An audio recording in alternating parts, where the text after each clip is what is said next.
Call me Disney Sloth because this is a Mulan channel now. Just kidding, but today we're going to talk about Mulan's skin change that was announced recently. I have a few other things that I want to talk about as well today though. We have 3 different topics actually, and we're going to begin with one where you can win money. Smitefire is doing a guide contest at the moment for basically every role or every class in the game, plus a special additional guide section as well. And in each section there will be 2 winners, and you can win $50 in cash if you have the best guide. So there's a total of 12 winners, which is, I think, a pretty reasonable chance to win if you want to write a guide. If you're interested in writing guides anyways, I think this is a good opportunity. Smitefire wants to encourage some more people to write guides on their site, and I think this is a very good way to do it. So if that is something you're interested in, a link with all the details will be in the description down below. I am not sponsored for this or anything, I just thought it was cool and wanted to let you guys know about it. Additionally, I wanted to mention or announce that this week the content schedule will be a little different from usual. You will see more videos, multiple per day quite often, because I'm going to upload a lot of the PTS gameplays of Mulan, which I really enjoyed playing, and I want you guys to see those gameplays in full with commentary. And then for the info videos, I'll use the gameplays that were not that great and some other guides as well. And after that, I will be going on a little bit of a break until roughly the time where Mulan releases into Smite. That doesn't mean there won't be any content at all, but it will be at least not the usual type of content, and you will see more when it happens, basically. But I wanted to give a bit of a pre-announcement. And now let's talk about Mulan's skin change. Hi-Rez has actually posted a very long update, and we actually need this update as well to talk about something else tomorrow, so it'll be making sense then. And we're just gonna go through that and see what they had to say about the whole design debacle. If you're not in the picture, basically there was an earlier version of Mulan's card art that was revealed, and then eventually they revealed the actual card art and it was different, and a lot of people, including me, were very surprised about that and irritated by the rather strange changes to the design, and now there is a long explanation for that. Hey guys, first off, I'd like to say thank you all so much for your continued feedback for Smite's latest update. The team really appreciates the discussion that has been had over the last couple of days. I wanted to give you all an update to provide some more context on Mulan's visual design, give you some more insight on our reveal plan and where we went wrong, and let you know what we have planned for the future. Current plans for Mulan are: no changes will be made to the base model or card art. A Tier 2 version of Mulan in disguised form is planned for later this year.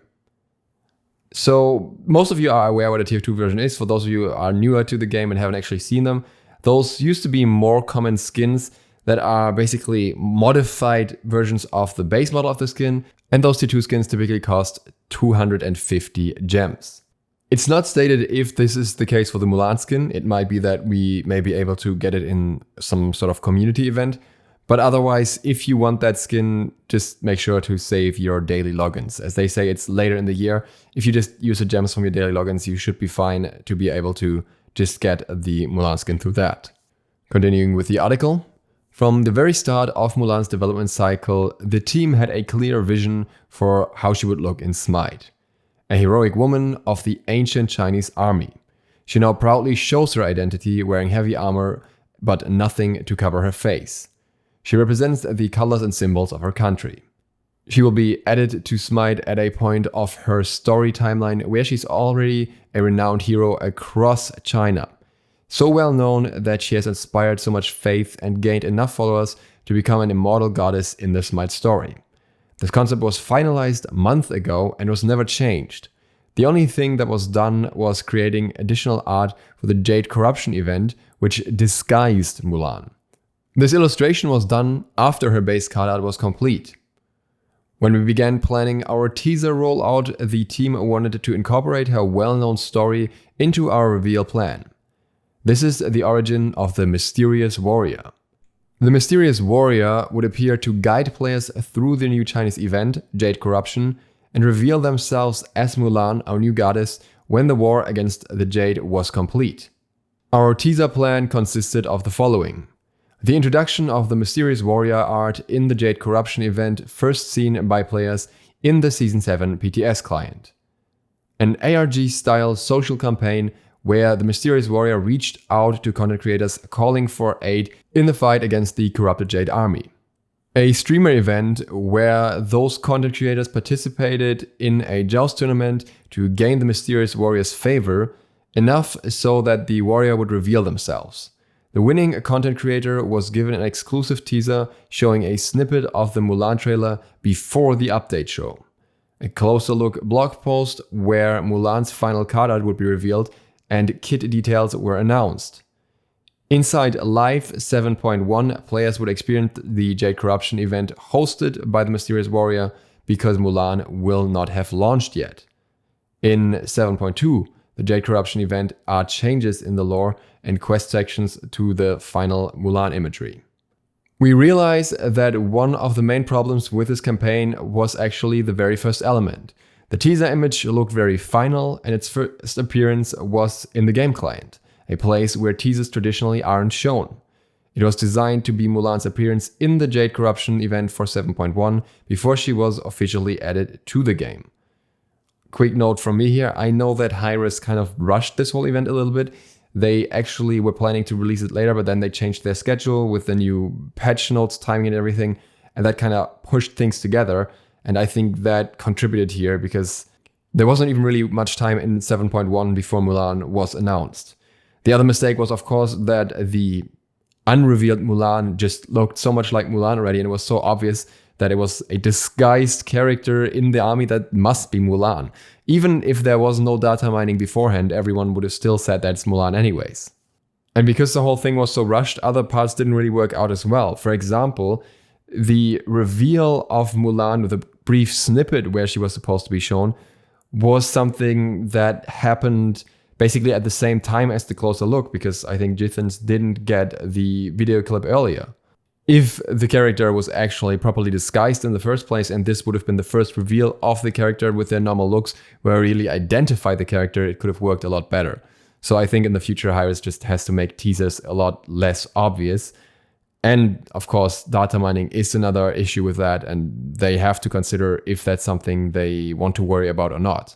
I think details slowly teasing the abilities of a new god would be much more appealing, much more interesting for most players when we already know the god maybe, but just learning what they can actually do in game. That is what I'm personally more interested in, though of course that differs depending on how much value you put on the lore.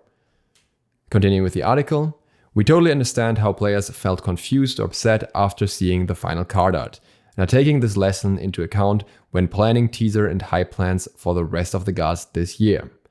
Our goal is always to get you excited about what's coming up next for Smite and never to mislead you. While we had a clear plan for Mulan internally from the start, we definitely missed the mark in conveying our overall vision and story arc for this god reveal. A mysterious warrior calling for aid that was a human, to an immortalized Mulan who is now a god in the Smite universe. Here's a little bit more insight on the action we chose for Mulan from our art director Titan Ben. Mulan's visual depiction in Smite was inspired by traditional ancient Chinese armor with a focus on the Northern Wei Kingdom during the Northern and Southern dynasties timeframe, which by lore is her timeframe in history. The art team working on Mulan was not instructed to give her form-fitting armor, but they weren't instructed to specifically avoid it either. They arrived at a high fantasy armor with historic inspiration.